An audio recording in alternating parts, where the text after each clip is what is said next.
All right, everybody, welcome back to another episode of What's Next. I could not be more excited to have these two guys on the show. I'd say that I've known them quite a while since they were born. Don't let the last name fool you. We're all related. We're going to be discussing everything from high-level athletics to a journey into entrepreneurship at the ripe young age of, I think, maybe 19 or 20. We're going to get into that and their story and just learn a little bit more about that journey. So without any further ado, we've got Josh Finnerty, Division III soccer player for Caltech, arguably one of the top two engineering schools on the planet. You can argue which one's better, MIT or Caltech. I'll leave that for another day to discuss with Josh. Also team captain, and Owen, who played in the Big Ten first 3 years at Michigan and then transferred to finish up at Michigan State, finished there as a Big Ten goalkeeper of the year. And so I'm just excited to hear these guys' story. And then really the most important thing kind of leading after that was their journey into starting a golf sock company called The Golf Sock. And I just heard today that they've sold out of their first batch. I think a few thousand pieces ordered through the first run and plenty to come. So that being said, welcome, boys. Good to have you on the show. Yeah, thanks. Super excited to be honest. Yeah. The viewers of the show, as you guys well know, are high-performing athletes, high-performing individuals that either have made a move into entrepreneurship or, quite frankly, are a little nervous or just downright scared to make the leap. You guys didn't waste any time, certainly. So maybe, Josh, give us the culminating story. First, what was your journey like in college? And then what kind of led you to start the entrepreneurship trial? Yeah, I think part of the beauty of where everything came all the way through childhood into college and eventually into business has been that it's always with Owen. It's been really cool to have a wingman, a partner, a brother, all the way from as early as I can remember kicking the ball around. And then, through college, we had to split our ways and we were totally itching for a way to get back together and really collaborate and be part of that team that we'd always been enjoying and been a part of. After going my separate way to California, a couple of years passed and we thought we just had to jump on something and start a business. So I guess that's a little intro or some pre-information, but it's always been about the team for me. Yeah.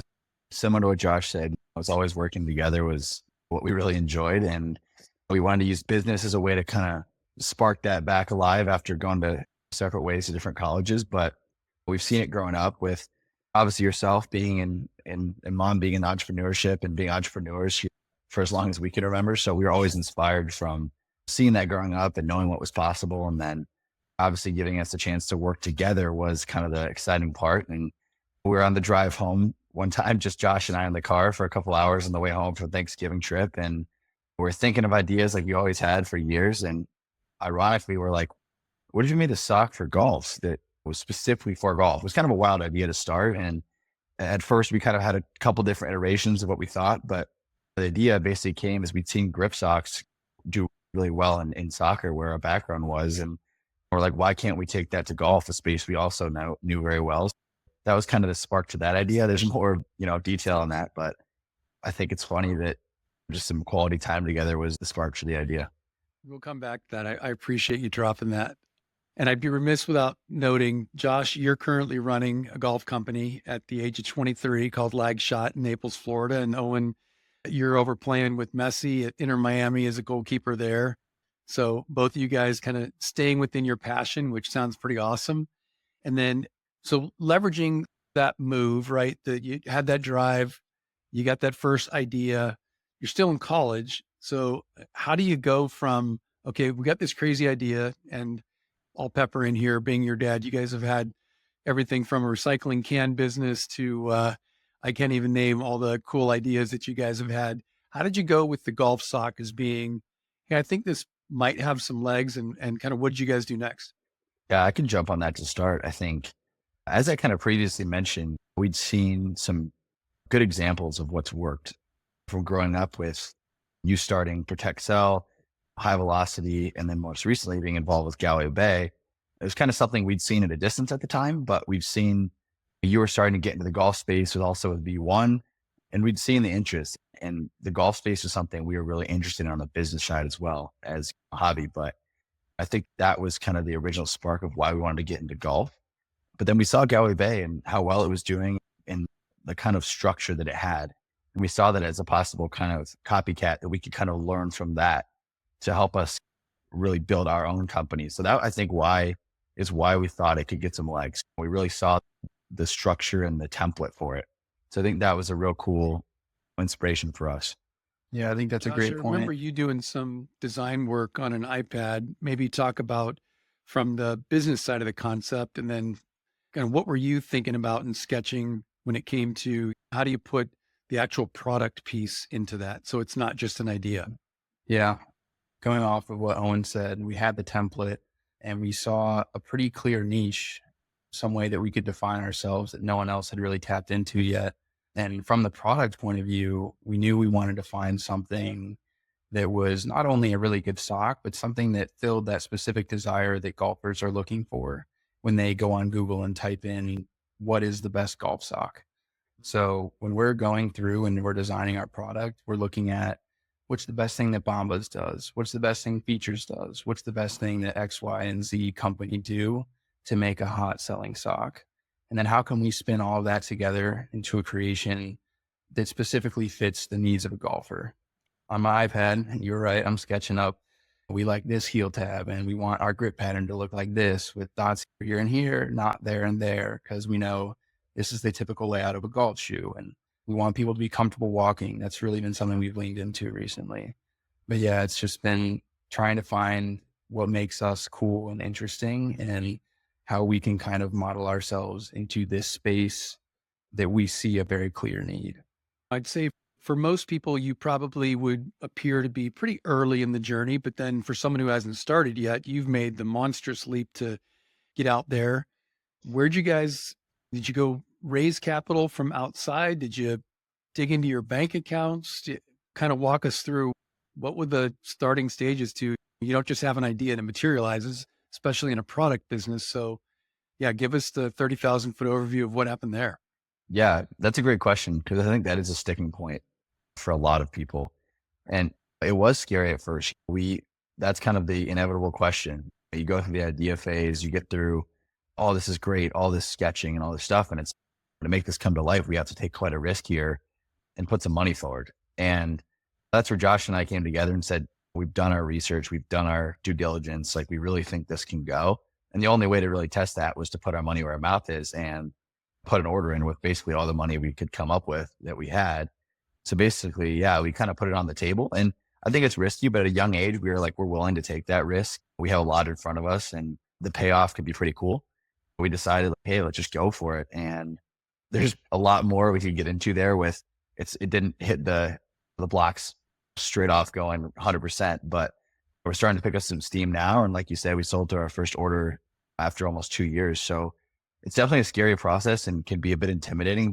You got to go through the process. There's definitely no cheating it. You can't just say, hey, I want an idea. All of a sudden it's a successful business. So that's kind of the 30,000-foot overview, but yeah, it was pretty exciting and scary, but it's definitely something worth it, I think. No, and Josh, I'm going to get to you in a second. I think that's important to note, though, Owen, is oftentimes we want the shortcut, the cheat code, the whatever it is. And on this show, we talk a lot about, I want the experience, not your opinion. And I think there's a lot of opinions of how you can shortcut the process, but you just did a great job of outlining it.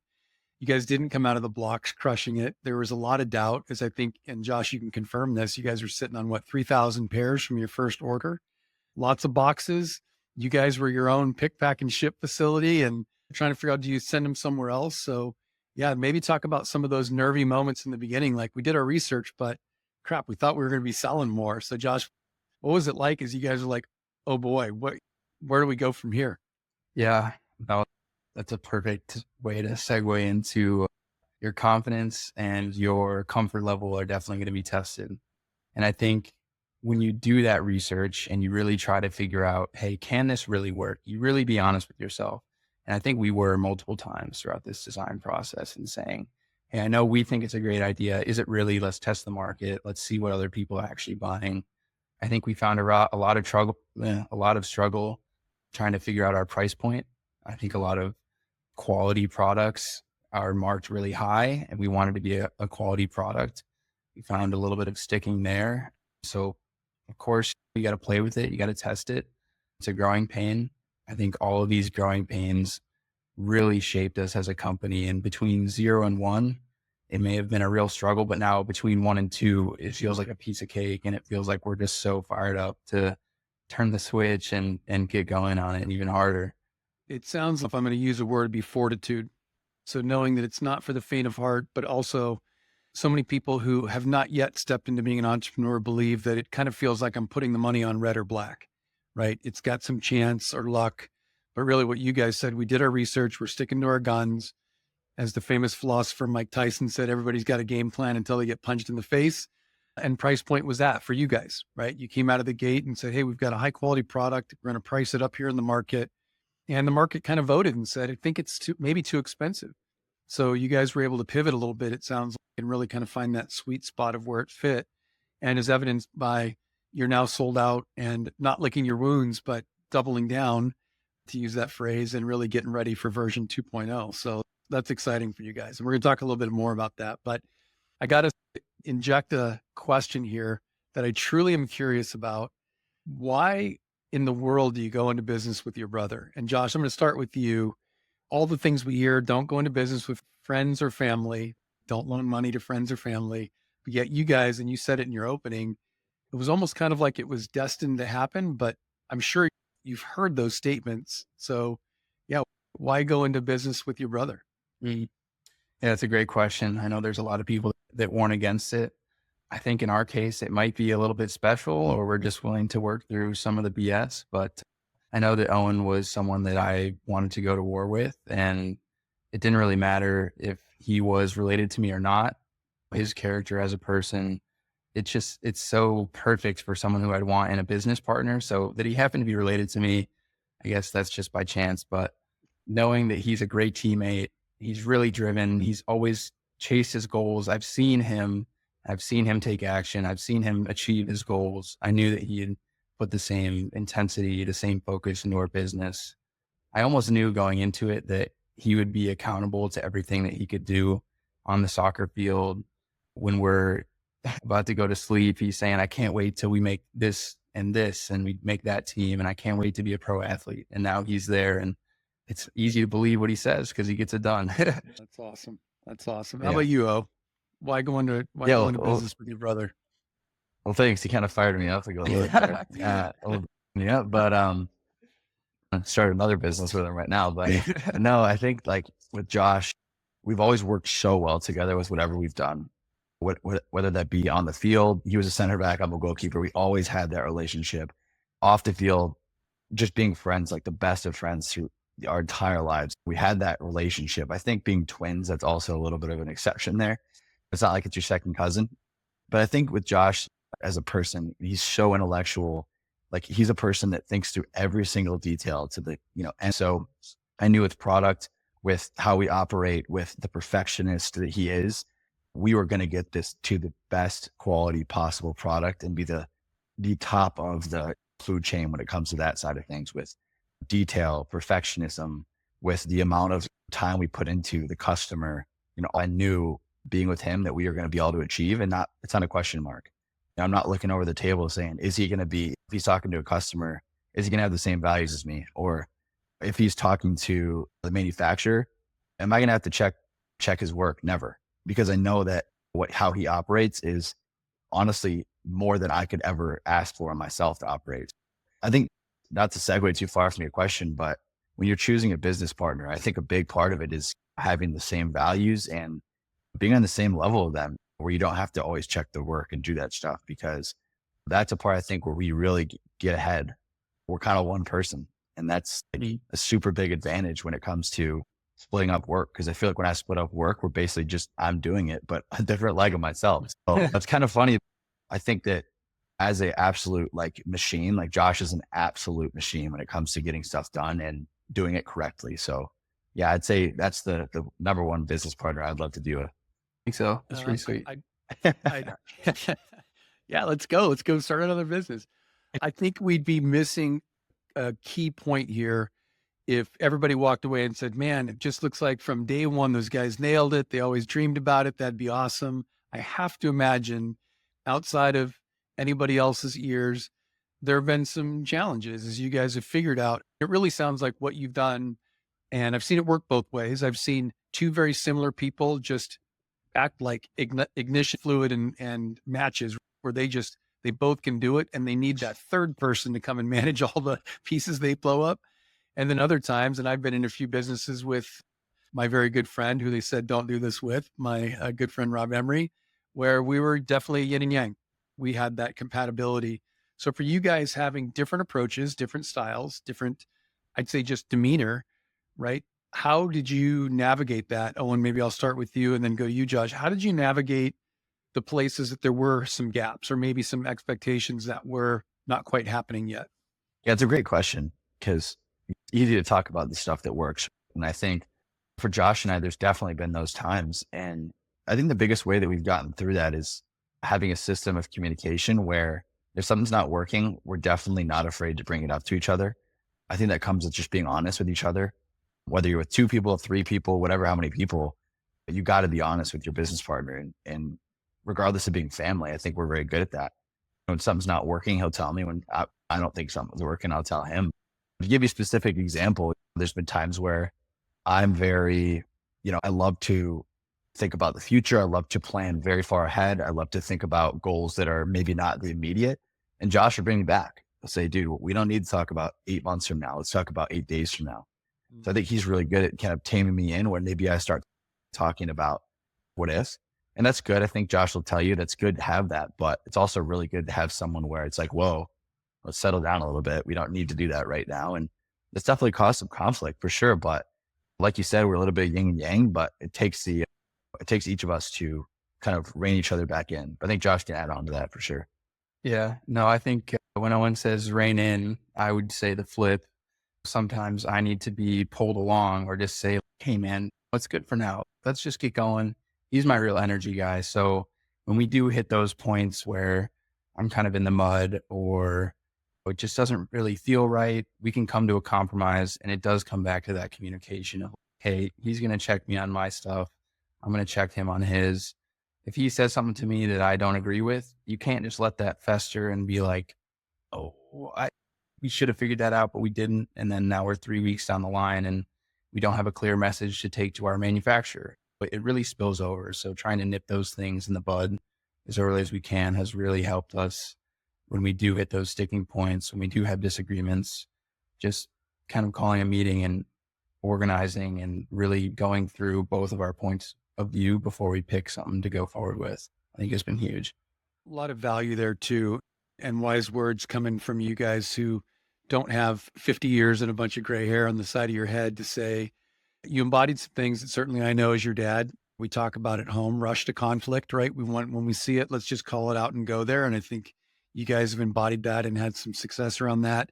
And I also wrote down just some accountability and saying, yeah, I'm accountable to also helping you get out of the mud in your term, Josh. And in Owen's case, say, let's kind of get refocused here on what's happening today, worry about tomorrow when we get to that point. So I think both of those things certainly ring true for you guys. And I know from the 23 years of being around you guys, it also embodies what you said about values.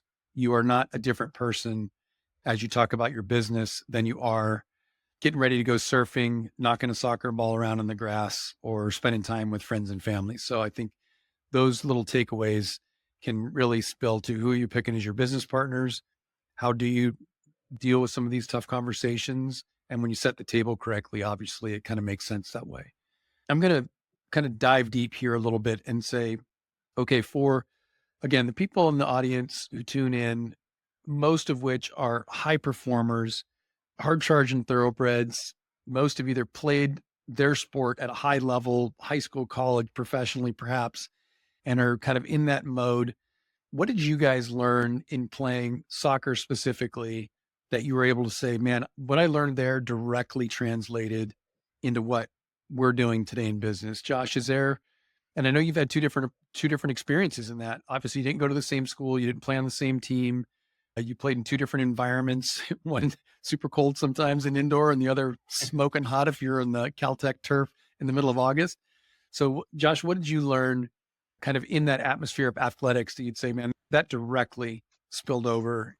And I'm asking that because for a lot of people, they don't know they've got that. They may have played their sport a little while ago and they need to kind of unearth this. Hey man, I had that back in the day. So given it's fresh for you guys, anything come to mind for you? Yeah. Oh, absolutely. I could probably talk about soccer all day, but I'd say the first thing that comes to mind is kind of the beauty that business and being a teammate or a soccer team in general both have to do a lot with resource management, in my opinion. You really only get 11 guys on the field, and being from a small D3 program, we don't have the best right winger, the best left winger, the best every position. You need to be creative and say, hey, this guy's not going to be running in behind, but he can get back on defense more often. And I play center back. I'm going to mark up on this guy. If he's too quick for me, I need to make sure I tell my buddy that he needs to get in behind me more often so he can support me. I think it's really just crafting the team as one organism. And this applies to business very clearly as well, to handle problems, whatever that problem might be. You game plan for every team you play against. And I've been trying to do that more in business. I think it's something I can apply more and more, just being ready to game plan and then manage your resources. To whether that's personnel, it's budget, it's time spent, all of those are resources that you can use to take care of your problem, whether that's a pacey center forward or it's your 2023 tax return. It could be anything, but it's resource management for me. And as a center back, I absolutely love doing that, whether it's moving my pieces around, talking to coach at halftime, team captain, I got to try and rally the troops in whatever way I can. And that's always been amazing and fun for me. All right. So I got for everybody taking notes out there, and it'll be in the show notes, right? So just in case you're following along mentally, communication, key, having a game plan, and managing resources. Those are three, to your point, Josh, all three of those things apply in either place. So appreciate that. And how about you? Excuse me. I think, obviously, Josh, great points. Those are some really important stuff. And I think that to go in a little bit of a different direction now from more the individual side of things, I think I've really seen how much hard work and dedication really pay off in the soccer field and in business. And I say that because it sounds cliche, but I'll dive a little bit deeper. I think everyone thinks it's easy, or on paper it's easy. Hey, come in, do your job, do 100% effort 100% of the time. We talked about that. It seems easy on paper, right? But when stuff's not going your way, I'll bring it to business. But you're not selling your product. Your clients aren't coming through the door at an alarming rate. You're maybe going slower than you might have thought. It's a much harder thing to then say, hey, I'm going to come in with the same intensity, same velocity, same drive every day. It's real easy when you're getting starts on the field, you're scoring a lot of goals, you're the best of your positions, everyone's saying attaboy. But it's a lot harder when stuff's maybe not going your way. But I think the thing to bring that together is when it's not going your way and you do bring it every single day, that's where the difference makers are found.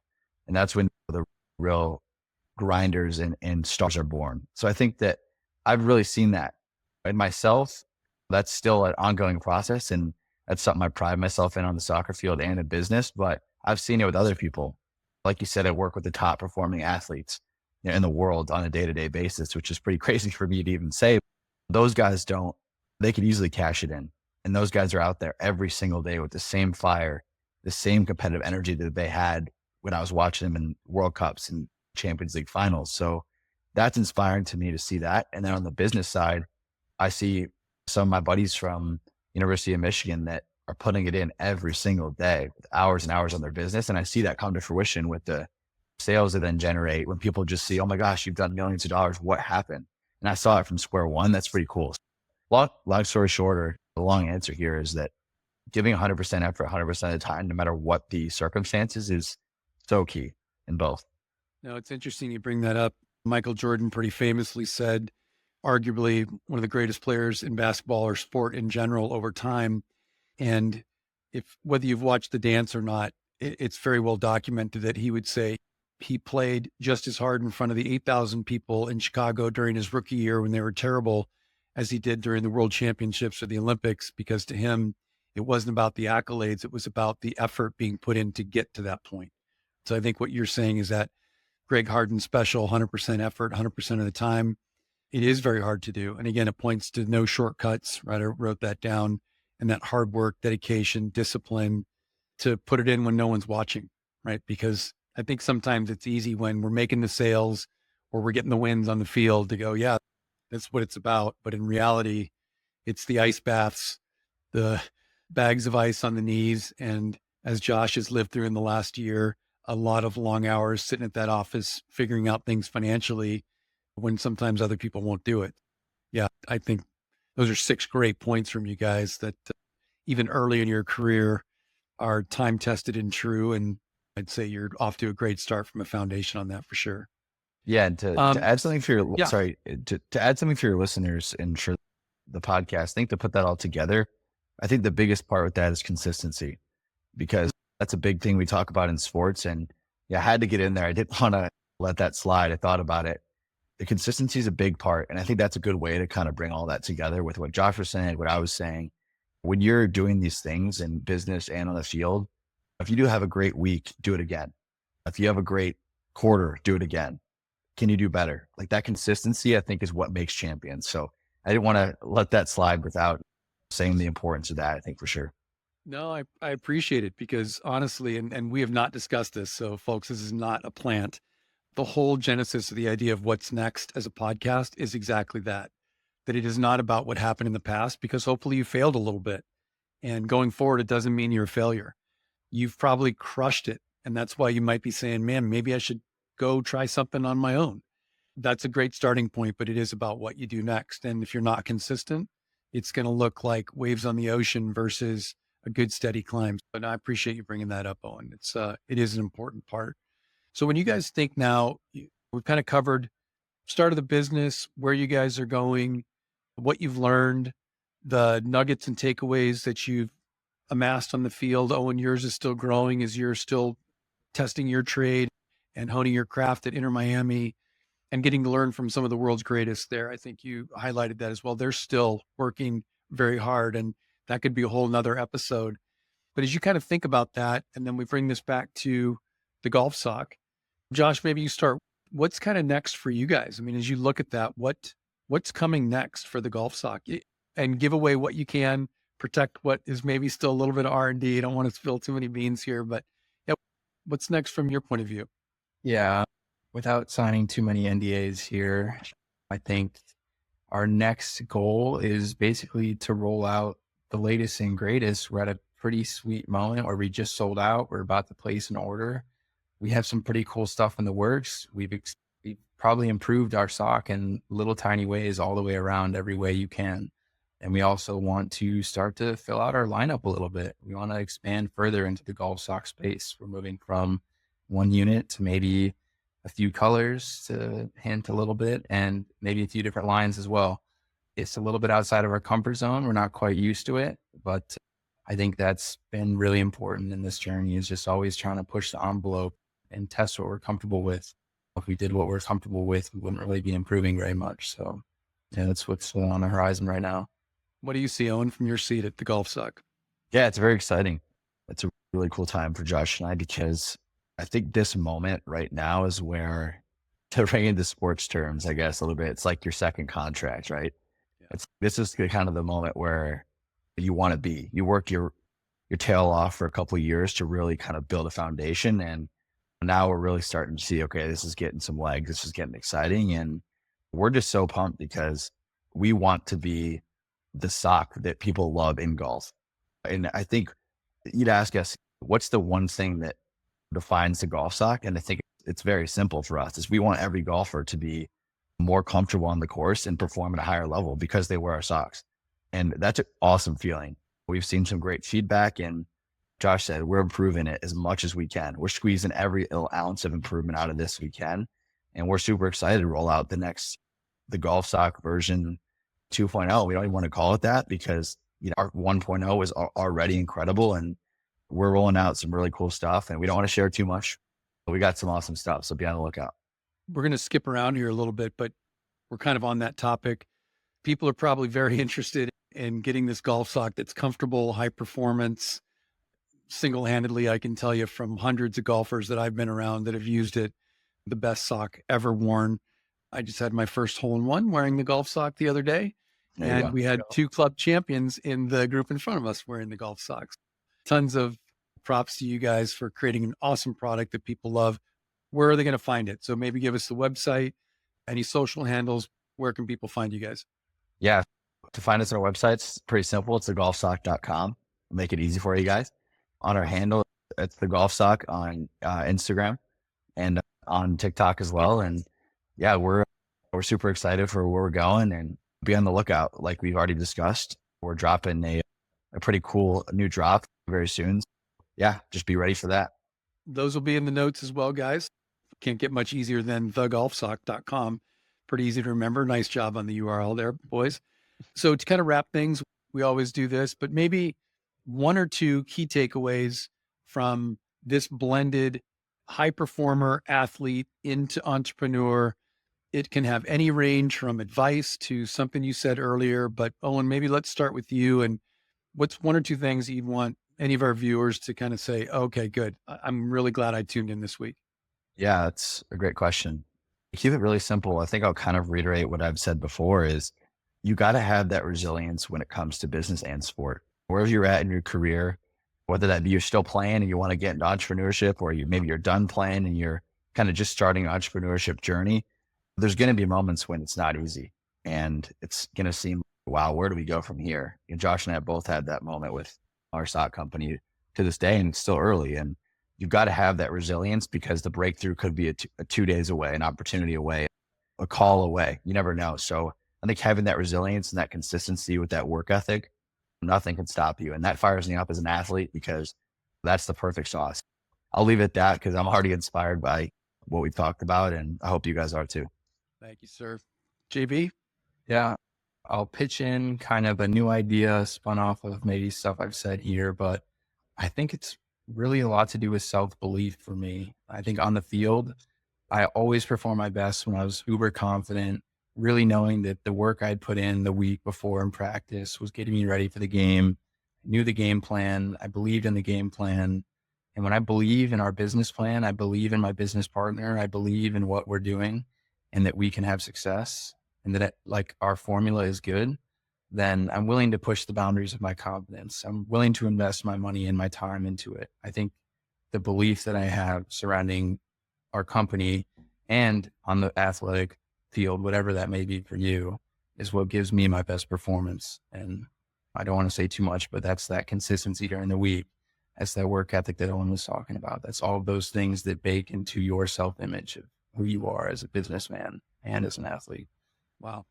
I'm going to put my words on what you guys said way better, which is, I think from Owen's perspective, be available, be ready. You do that by taking care of yourself, your mind, your body, whether that's on the field or in the boardroom. Be available and be ready. And Josh, if I were to sum up yours, it's just making sure that it's not fake it until you make it. It's make it so you don't have to fake it, right? At the end of the day, when you've put in the work, and that's the overarching theme as I look at my notes, what I heard a lot from you guys is you can learn from other people's experiences for sure. You want to take in that information, but at the end of the day, success does look a lot like hard work. And if you're willing to put that in, it's a pretty key success. When you're finding a business partner, make sure that your values are aligned. Make sure that you create some aligned thinking around how you're going to treat things like conflict or finding resolution, whatever that might be. So I think those are the true nuggets. And then at the end of the day, there are no shortcuts, right? So I appreciate you guys. It's a very old school mentality when in today's world, everybody's looking for the hack and the get me past this pain moment so I can just enjoy the Ferrari or the big mansion in front of my Instagram feed. I appreciate you guys kind of bringing the reality to, no, it's hard. But we had to lean in and kind of get it done. Thank you guys for being on the show this week. This was a true treat for me. Obviously an honor. You guys know the inspiration behind a lot of what we've done has been culminated into this moment. So I thank you for that. Excited for you guys and what comes next for the golf sock and also outside the golf sock. But thank you for sharing that journey. If you've enjoyed the show, please subscribe, rate us, and leave some comments, right? That's how we get better as a show. And more than anything, we hope that you've loved tuning in. And as we continue to grow this idea and concept, we hope that you'll strive for greatness, seek it out, and always point to what's next. Thank you.